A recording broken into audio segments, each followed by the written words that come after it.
From the stories to your homes. From K.L.P studios in Atlanta, this is LTN News. A team of Democratic lawmakers have met with two students who are currently in immigration detention in Louisiana. The group visited the Immigration and Customs Enforcement (ICE) facility in Jennah, where former Columbia University graduate student Mahmoud Khalil and Ramesa Ozturk, a graduate student at Tufts University in Massachusetts, are being held. The two students, who participated in pro-Palestinian protests on college campuses, were detained separately in March by immigration officers. Their arrests form part of the White House's crackdown on what it has classified as anti-Semitism on U.S. college campuses. The Democratic group included Representatives Cleo Fields and Troy Carter, both of Louisiana, Benny Thompson of Mississippi, Ayanna Pressley of Massachusetts, and son Edward J. Markey, also of Massachusetts. "No one should be snatched away from their family without due process," said Rep. Carter. He accused the administration of doing this intentionally to demonstrate cruelty and instill fear in our friends and neighbors. Mahmoud Khalil has been at the Louisiana Detention Center since March 8, when immigration officers told him he was being deported for taking part in protests against the war in Gaza. The 30-year-old, who lives in New York, was a student negotiator at Columbia University during pro-Palestinian protests in 2024. The Trump administration cited a 1952 law empowering the government to deport someone if their presence in the country posed unfavorable consequences for American foreign policy. A judge in Louisiana said the Trump administration was allowed to move forward with its effort to deport Mr. Khalil because the argument of adverse foreign policy consequences for the U.S. is facially reasonable. In a recent open letter, Mr. Khalil urged the U.S. public to see that the country was a democracy of convenience, and rights are granted to those who align with power. His lawyers have told the BBC that they will continue to seek bail, as well as a preliminary injunction, to free him from custody. His wife, Noor Abdallah, gave birth to their first child on Monday. She said Mr. Khalil's application for a temporary release from the detention center to attend the birth was declined. "This was a purposeful decision by ICE to make me, Mahmoud, and our son suffer," Ms. Abdallah said. Ramesa Ozturk, a Turkish citizen, was detained on March 25 outside Boston, as she was walking to an iftar meal to celebrate Ramadan. Masked, plainclothes officers handcuffed and lead her to an unmarked car. The PhD student participated in pro-Palestinian protests as a legal U.S. resident. Last week, the U.S. District Court for the District of Vermont ruled that her challenge to her unconstitutional detention by ICE should continue in Vermont, and the government should transfer her back to a facility in Vermont no later than May 1. The court also set a bail hearing for May 9. Legal teams for both students said choosing a Louisiana jail was deliberate to keep them away from their homes. A statement Tuesday from the Democrats accuses the Trump administration of ripping individuals from their communities and shipping them to jurisdictions more favorable to the Trump administration's deportation agenda. The lawmakers also accused the government of lying about the decision to move Ms. Ozturk due to a lack of bed space in detention facilities in the Boston area, where she was arrested. They argued that the move was an attempt to handpick the courts that will decide her case. The court where her case will be heard is very conservative and is the slowest moving of the district courts in the state, and is arguably the most right-wing federal appellate court in the country, the statement says.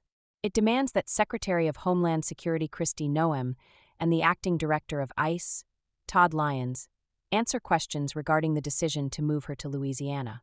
Beyoncé and Jay-Z are one of the world's most famous power couples, and they now have an equally famous family with daughter Blue Ivy, 13 and 7-year-old twins Rumi and Sir. But Beyoncé's mother, businesswoman and fashion designer Tina Knowles, tells me she worries about the fame impacting her grandchildren. "If I had my first choice, they would not have to deal with the things that they have to deal with as kids," she says. Knowles, 71, says for now the children are not too exposed to it. But one day they'll read the ignorance that people put out there about them, the lies and all of that, she says. And I do worry about that. Despite those pressures, she says Beyoncé and Jay-Z, who are notoriously private about their home life, are doing an amazing job as parents. "The truth is they spend abnormal amount of time with their children, and they have great relationships with their kids," she says. "And they're just great parents. I don't think you could ask for better parents." Knowles is speaking to BBC News ahead of the publication of her new memoir, Matriarch. It covers her childhood in Texas, her daughter's rise to fame, and her later years as a grandmother. Knowles now has 4 grandchildren, including Jules Smith, the son of her younger daughter, singer-songwriter Solange. She also considers herself a grandmother to former Destiny's Child singer Kelly Rowland's children. She says that she sees all her grandchildren regularly, describing them as one of the biggest joys in my life. Blue Ivy and I have a very close bond, she says of her eldest granddaughter. I'm so happy that she feels like she can talk to me, she says, adding that Blue Ivy is always giving her advice about taking care of herself. She's my beauty guru. She's my manager, she says. I'm intrigued by this, and ask why she calls the 13-year-old her manager. Well, I don't call her my manager. Everybody else calls her my manager, because she's bossy. She's a little Capricorn like me, so we have that bond. Knowles grew up in 50s and 60s Galveston, the youngest of 7. In her book, she talks about the harassment her family faced, including from the police. There was a lot of racial tension, she tells me. And I think some things have changed, but I still think that Black people are more susceptible to police brutality and being stopped. She met her now ex-husband, Matthew Knowles, in Houston, and the pair went on to have 2 daughters, Beyoncé in 1981 and Solange 5 years later. Beyoncé, she writes, was not an easy baby. Nursery rhymes did not cut it, she cried louder, to drown out Mary Had a Little Lamb. But jazz music would soothe her. As a child, Solange was a social butterfly, but Beyoncé was shy. She walked into every classroom trying to be invisible, Knowles writes. She says at the time her daughters and all little Black girls were being bombarded by messages from mainstream culture that they were less than. But Beyoncé was always singing, and Solange's talent emerged early on too. I knew Beyoncé had a very beautiful voice, but I didn't know how talented she was until she was 7, Knowles tells me. And Solange probably 4 because she just grew up around nothing but music and performances. So she was a lot earlier. Knowles is adamant that she didn't push her daughters into the music industry. Absolutely not. This was not my first choice for my girls. They just lived and breathed music, she says. It is their decision. They were born to be entertainers. None of them, including Kelly Rowland, who moved in with the family, were very rebellious, she says. All they wanted to do was sing, dance, and perform. I wanted them to have that experience of teenage life and going out to parties and having fun, but I had to force them to do that, she says. In the 1990s, the girl group Destiny's Child was formed. It originally comprised Beyoncé, Rowland, Latavia Roberson, and LaToya Luckett, but the final lineup was a trio, Beyoncé, Rowland, and Michelle Williams. The band achieved worldwide fame with mega hits such as Bills, Bills, Bills, Say My Name, and Jumpin', Jumpin'. Knowles, who ran a hair salon headliners and had learned dressmaking, made costumes for the group, while Matthew Knowles quit his job to manage them. Their daughters have gone on to forge hugely successful solo careers. Solange won a Grammy Award for Cranes in the Sky, while Beyoncé has had countless hits including Single Ladies, Crazy in Love, Halo, and Irreplaceable. She finally won Best Album at this year's Grammy Awards, correcting what was widely seen as an historic wrong. The star was recognized for her 8th album, Cowboy Carter, which celebrates and contextualizes the Black roots of country music. Why Beyoncé is reclaiming country music. In an Instagram post ahead of her album launch, Beyoncé said Cowboy Carter was born out of an experience that I had years ago where I did not feel welcome, that prompted her to take a deeper dive into the history of country. Many interpreted that as a reference to her treatment at the 2016 Country Music Awards, where her performance of Daddy Lessons with the Chicks led to a barrage of criticism and racism online. Knowles says Beyoncé's childhood, growing up in Texas and spending time in Louisiana, influenced her music.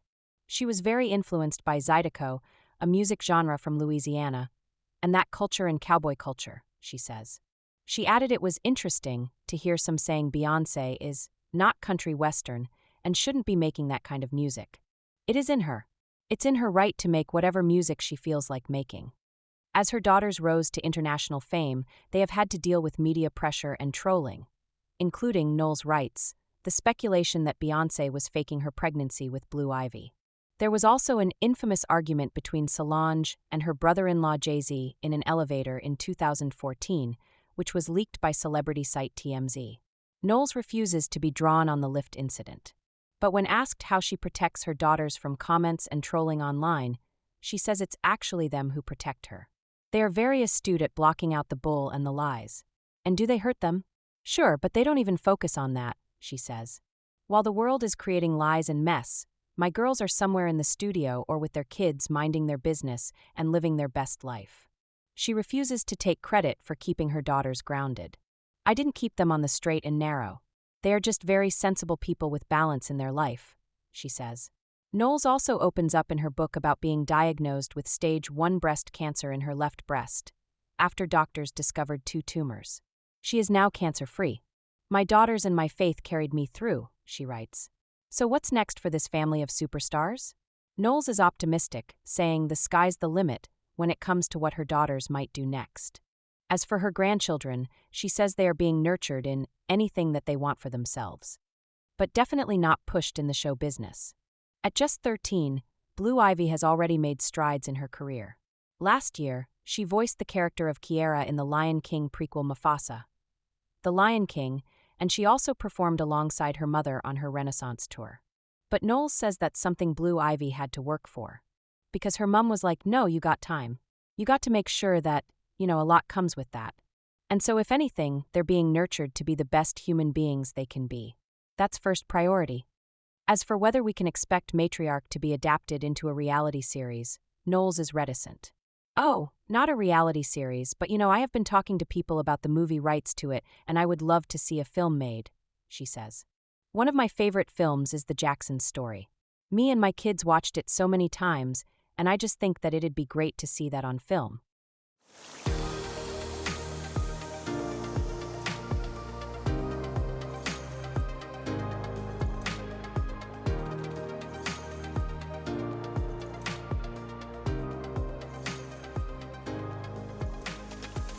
The U.S. Commerce Department has announced plans to impose tariffs of up to 3,521% on imports of solar panels from 4 Southeast Asian countries. It comes after an investigation that began a year ago when several major solar equipment producers asked the administration of then-President Joe Biden to protect their U.S. operations. The proposed levies, targeting companies in Cambodia, Thailand, Malaysia, and Vietnam, are in response to allegations of subsidies from China and the dumping of unfairly cheap products in the U.S. market. A separate U.S. government agency, the International Trade Commission, is due to reach a final decision on the new tariffs in June. The countervailing and anti-dumping duties, as these tariffs are known, vary between companies and the countries their products are made in. Some solar equipment exporters in Cambodia face the highest duties of 3,521% because of what was seen as a lack of cooperation with the Commerce Department investigation. Products made in Malaysia by Chinese manufacturer Jinko Solar face some of the lowest duties of just over 41%. Another China-based firm, Trina Solar, faces tariffs of 375% for the products it makes in Thailand. Neither company immediately responded to requests for comment from BBC News. In recent years, many Chinese firms have moved operations to Southeast Asia in a bid to avoid tariffs imposed since the start of U.S. President Donald Trump's first term. The U.S. Commerce Department's findings were welcomed by the American Alliance for Solar Manufacturing Trade Committee, a group of manufacturers that called on the U.S. government to launch the investigation. This is a decisive victory for American manufacturing and confirms what we've long known, that Chinese-headquartered solar companies have been cheating the system, said Tim Brightbill, lead counsel to the alliance. In 2023, America imported almost $12 billion, 8.9 billion pounds, in solar equipment from the 4 countries, according to U.S. Census Bureau figures. While the planned tariffs are likely to help U.S. solar panel manufacturers, they could also mean extra costs for businesses and consumers who have benefited from the availability of cheaper solar products. The levies would be imposed on top of other tariffs already rolled out by the Trump administration. The planned tariffs were announced just days after Chinese President Xi Jinping completed a tour of Vietnam, Malaysia, and Cambodia. The trip was aimed to boost ties with the region and encourage those nations to resist what he called unilateral bullying by the U.S. Trump has so far imposed taxes of up to 145% on imports from China. Other countries are now facing a blanket U.S. tariff of 10% until July. His administration said last week that when the new tariffs are added on to existing ones, the levies on some Chinese goods could reach 245%. China has hit back with a 125% tax on products from the U.S. and vowed to fight to the end. A record-breaking tunnel is being built under the Baltic Sea between Denmark and Germany, which will slash travel times and improve Scandinavia's links with the rest of Europe. Running for 18 kilometers, 11 miles, the Fehmarn Belt will be the world's longest prefabricated road and rail tunnel. It's also a remarkable feat of engineering that will see segments of the tunnel placed on top of the seafloor and then joined together. The project's main construction site is located at the northern entrance to the tunnel on the coast of Lolland Island in the southeast of Denmark. The facility spans more than 500 hectares, 1,235 acres, and includes a harbor and a factory that is manufacturing the tunnel sections, which are called elements. It's a huge facility here, says Henrik Vincentson, chief executive of Fehmarn, the state-owned Danish company that is building the tunnel. To make each 217 meters, 712 feet, long and 42 m wide element reinforced steel is cast with concrete. Most underwater tunnels, including the 50 kilometers channel tunnel between the UK and France, burrow through bedrock beneath the seafloor. Here instead, 90 individual elements will be linked up piece by piece like Lego bricks. We are breaking records with this project, says Mr. Vincentson. Immersed tunnels have been built before, but never on this scale. With a price tag around 7.4 billion euros, $8.1 billion, 6.3 billion pounds. The scheme has mostly been financed by Denmark, with 1.3 billion euros from the European Commission. It's among the region's largest ever infrastructure projects, and part of a wider EU plan to strengthen travel links across the continent while reducing flying. Once completed, the journey between Rødbyhavn in southern Denmark and Puttgarten in northern Germany will take just 10 minutes by car or 7 minutes by train, replacing a 45-minute ferry voyage. Bypassing western Denmark, the new rail route will also have travel times between Copenhagen and Hamburg from 5 to 2.5 hours and provide a greener shortcut for freight and passengers. It's not only linking Denmark to Germany, it's linking Scandinavia to Central Europe, states Mr. Vincentson. Everybody's a winner, he claims. And by traveling 160 kilometers less, you'll also cut carbon and reduce the impact of transport. Towered over by cranes, the tunnel entrance sits at the base of a steep coastal wall with sparkling seawater lying overhead.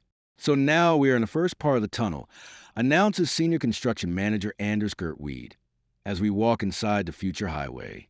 It's one of 5 parallel tubes in each element. There are 2 for railway lines, 2 for roads, which have 2 lanes in each direction, and a maintenance and emergency corridor. At the other end, enormous steel doors hold back the sea. As you can hear, it's quite thick, he says, tapping on the metal. When we have a finished element of the harbor, it will be towed out to location, and then we will slowly immerse it behind the steel doors here. Not only are these elements long, they're enormously heavy, weighing over 73,000 tons. Yet, incredibly, sealing the ends watertight and fitting them with ballast tanks gives enough buoyancy to tow them behind tugboats. Next to the painstakingly complex procedure, lowering the elements 40 meters down into a trench dugout on the seafloor, using underwater cameras and GPS-guided equipment, to line it up with 15 millimeters precision. We have to be very, very careful, emphasizes Mr. Weed. We have a system called pin and catch, where you have a V-shaped structure and some arms grabbing on the element, dragging it slowly into place. Denmark sits at the mouth of the Baltic, on a stretch of sea with busy shipping lanes. With layers of clay and bedrock of chalk, the subsurface is too soft to drill a bore tunnel, said Per Galteman, a professor in concrete and structures at the Technical University of Denmark.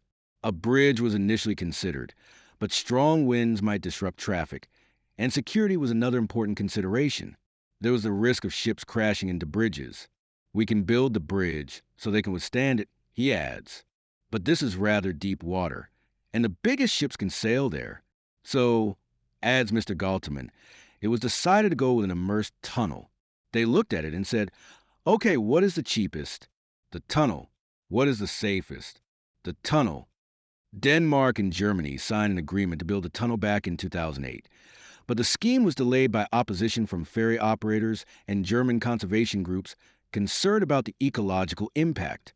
One such environmental group, NABU, the Nature and Biodiversity Conservation Union, argued that this area of the Baltic is an important habitat for larvae and harbor porpoises, which are sensitive to underwater noise.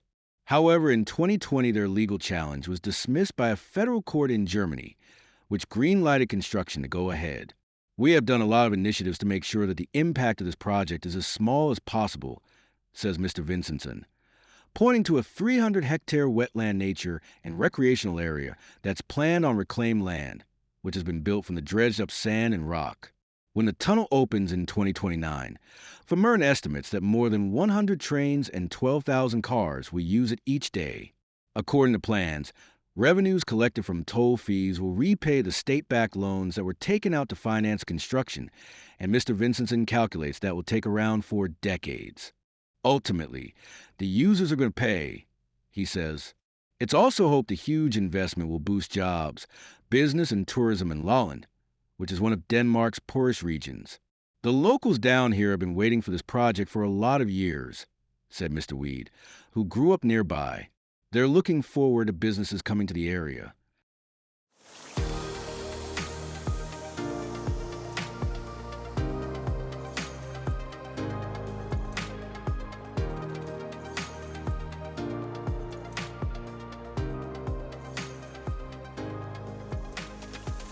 An Australian cafe owner in Canada has praised Australian Prime Minister Anthony Albanese for intervening in a row about a popular dark food spread on the other side of the world while fighting for re-election. Toronto-based Leighton Walters said he had been told by the Canadian Food Inspection Agency, CFI, to remove the jars of Vegemite from his shelves because they did not meet local standards. After posting about the issue on social media, Mr. Walters was surprised to hear a response from Albanese, who gave his vocal backing to the Australian-made product. Mr. Walters ended up claiming victory after the agency changed course and said he could continue selling the spread. Recounting the events, Mr. Walters told the BBC World Service's NewsHour program that the inspector's original decision had been a bit confusing to him. The reason the inspector gave was that there's added vitamin B in Vegemite, Mr. Walters said, but most of it is naturally formed through the fermentation process. So it seemed to be a misunderstood product, and the inspector didn't really want to hear about its cultural significance. And so we basically had to comply. Mr. Walters said he had to deal with a lot of disappointed locals from all over the province of Ontario because he was their only affordable Vegemite supplier, and they were all puzzled as why they could not get it anymore. Responding to Mr. Walters' social media post, Albanese said he stood with his compatriot, telling reporters it was rather odd that Canada was allowing in the rubbish rival product Marmite. He was pro-Vegemite, anti-Marmite, he stressed. After the lobbying, CFI paused its decision, which was described by Albanese as a win for Australian industry and national pride. In a statement to Canadian broadcaster CBC, the agency said the risk of the added vitamins in Vegemite was low when consumed in the suggested serving sizes. CFI said it would work with the importer to allow the product to be sold in the short term, including revised labeling, while we collaborate with Health Canada, the manufacturer, and the importer to find a longer-term plan for Vegemite sales across Canada. Mr. Walters told the BBC, "It was beautiful to watch the Australian culture on full display, caring about a small cafe owner, like me, on the other side of the world. So, hats off to Albanese for stepping in to do that."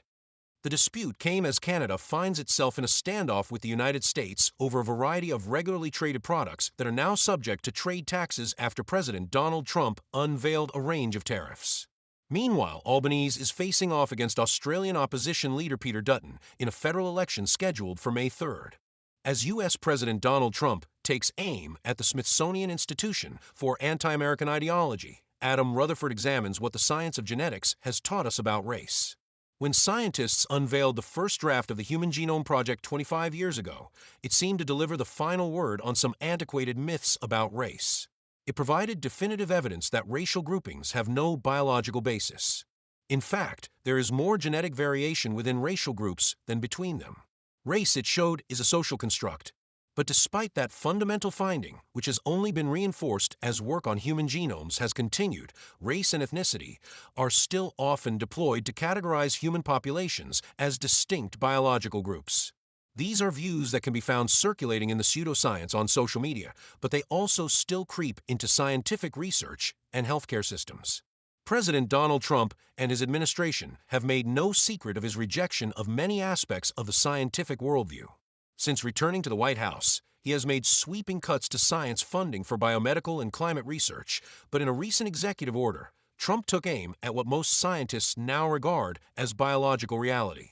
Entitled Restoring Truth and Sanity to American History, the presidential order, signed by Trump, targeted an exhibition in the Smithsonian American Art Museum called The Shape of Power: Stories of Race and American Sculpture. The order is part of a broader attempt to shape American culture by eliminating improper, divisive, or anti-American ideology from the Institute's museums. It states, museums in our nation's capital should be places where individuals go to learn, not to be subjected to ideological indoctrination or divisive narratives that distort our shared history. The exhibition itself is criticized in the text for promoting the idea that race is not a biological reality but a social construct, stating, "Race is a human invention." The order offers the exhibition as an example of a harmful and oppressive shift in the narrative portraying American values. This is the point when people like me, a geneticist who specializes in the history of race science, get a little bit vexed. The issue here is that the sentence cited from the Smithsonian is 100% correct.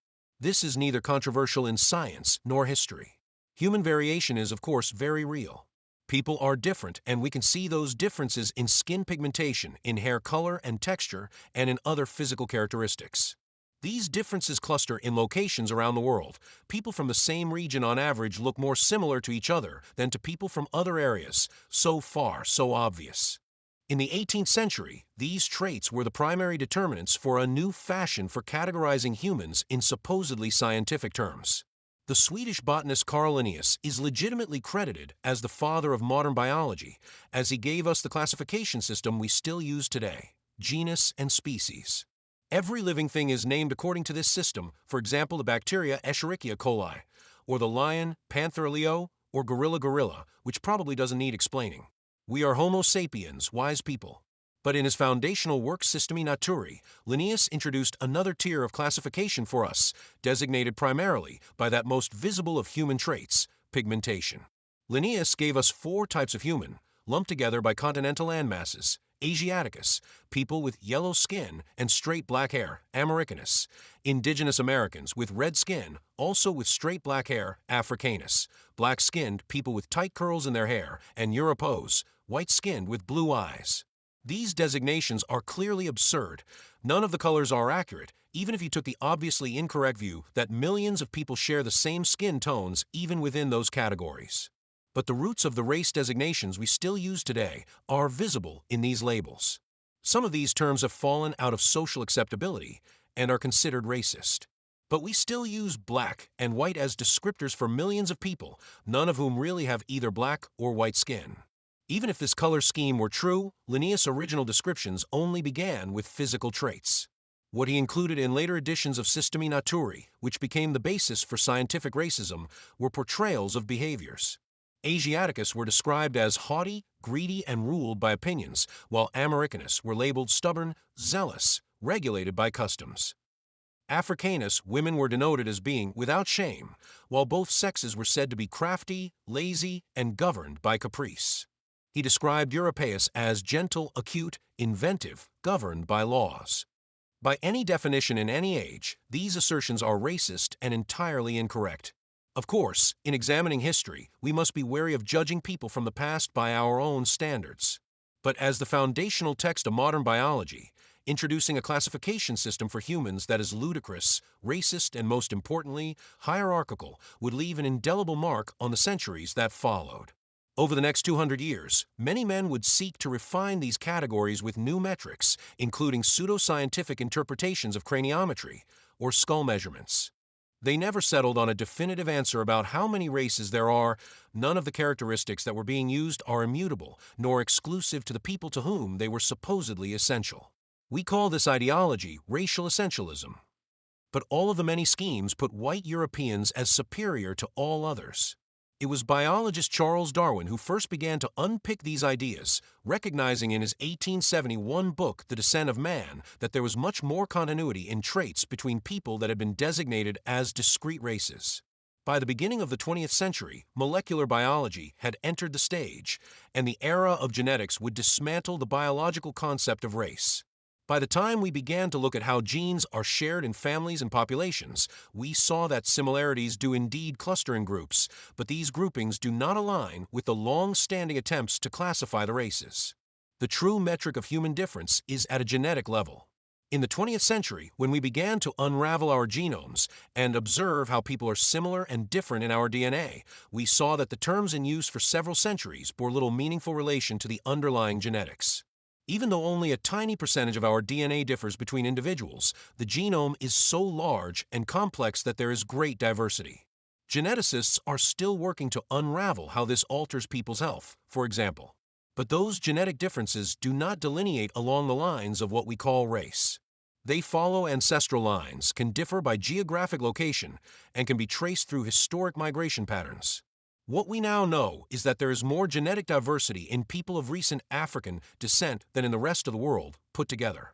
Take two people, for example, from Ethiopia and Namibia, and they will be more different to each other at a genetic level than either one of them is to a white European or indeed a Japanese person, an Inuit, or an Indian. This includes the genes that are involved in pigmentation.